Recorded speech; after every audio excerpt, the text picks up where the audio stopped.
country voice of the Carolina Gamecocks.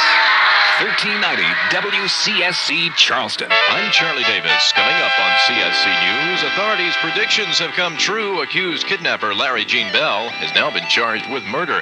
How about a state budget every 2 years? A new poll shows more lawmakers than you might think like the idea. And the side effects of Tropical Storm Bob mean more rain for us. Charlie Hall's forecast after ABC. It's 8 o'clock. Good Wednesday morning, everybody. I'm Chet Douglas with the latest from ABC News. Congressional leaders head for the White House today for a meeting with President Reagan. ABC's Vic Ratner says the main subject will be the budget. It's a last-ditch attempt to shock some life back into the budget compromise negotiations, which have been in a coma since the Senate broke off talks last week. It's the president's first meeting with congressional leaders since his cancer surgery, and he's expected to push for more spending cuts and try to get the two sides talking again instead of just shouting at each other. One sign of how slim chances of a compromise are is that the House today will vote on a resolution to hold spending within its own version of the budget, in case a compromise never happens. Vic Ratner, ABC News at the Capitol. Now, this is one of the first serious sessions the president has had since his major surgery, and it's a worry to his wife.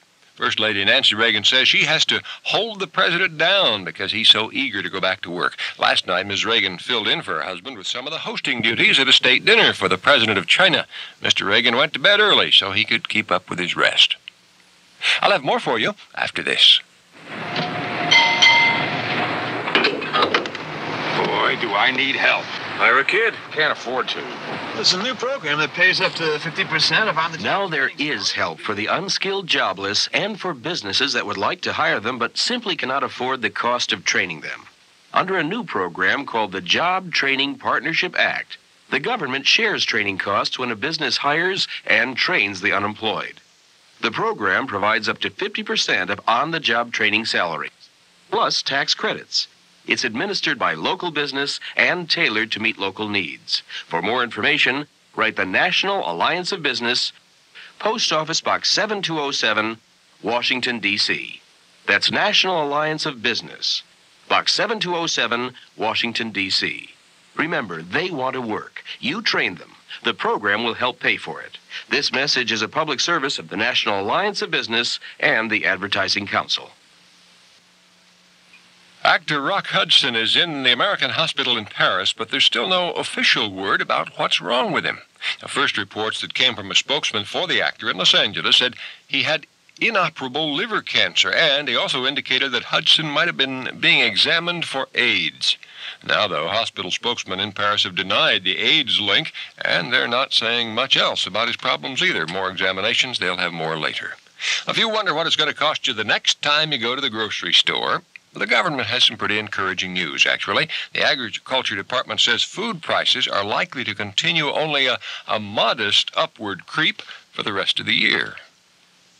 There appears to be a move underway in the defense industry to improve the image of the business. After all the stories of huge overcharges to the military, two major defense contractors, Boeing and General Electric, are now offering money-back guarantees to the government if their prices for spare parts are found to be unreasonable. Today, pickets are planning to march around San Francisco theaters showing the big screen hit Rambo. Eduardo Cohen of the group Veteran Spokesman Alliance tells why. He creates a very unrealistic image of combat. Of course, when we were in Vietnam, John Wayne and Rambo weren't anywhere around, but there were a lot of bleeding, broken bodies of some of our best young people. Cohen says he has indications, too, that other Vietnam vets who are unhappy with what Rambo is may be picketing the movie in other parts of the country, too. The people of Wolbach, Nebraska are thinking maybe this city's getting a bit of a big head. Drivers on Nebraska Highway 22 are now seeing signs, Wolbach, next 7 exits. Actually, that's 1 exit for each block of the town of 301 residents. I'm Chet Douglas, ABC News. I'm Charlie Davis, WCSC News. It's 8:04. Good morning. Charges of murder have been added to the kidnapping charges against suspect Larry Gene Bell. Bell is now charged with killing Lexington County teenager Sherry Smith on June 1st in Saluda County. Solicitor Donnie Myers says he wants to go to trial as soon as possible. We will submit it to the grand jury on August the 12th in Saluda County. We will submit indictments for murder and kidnapping in Saluda County.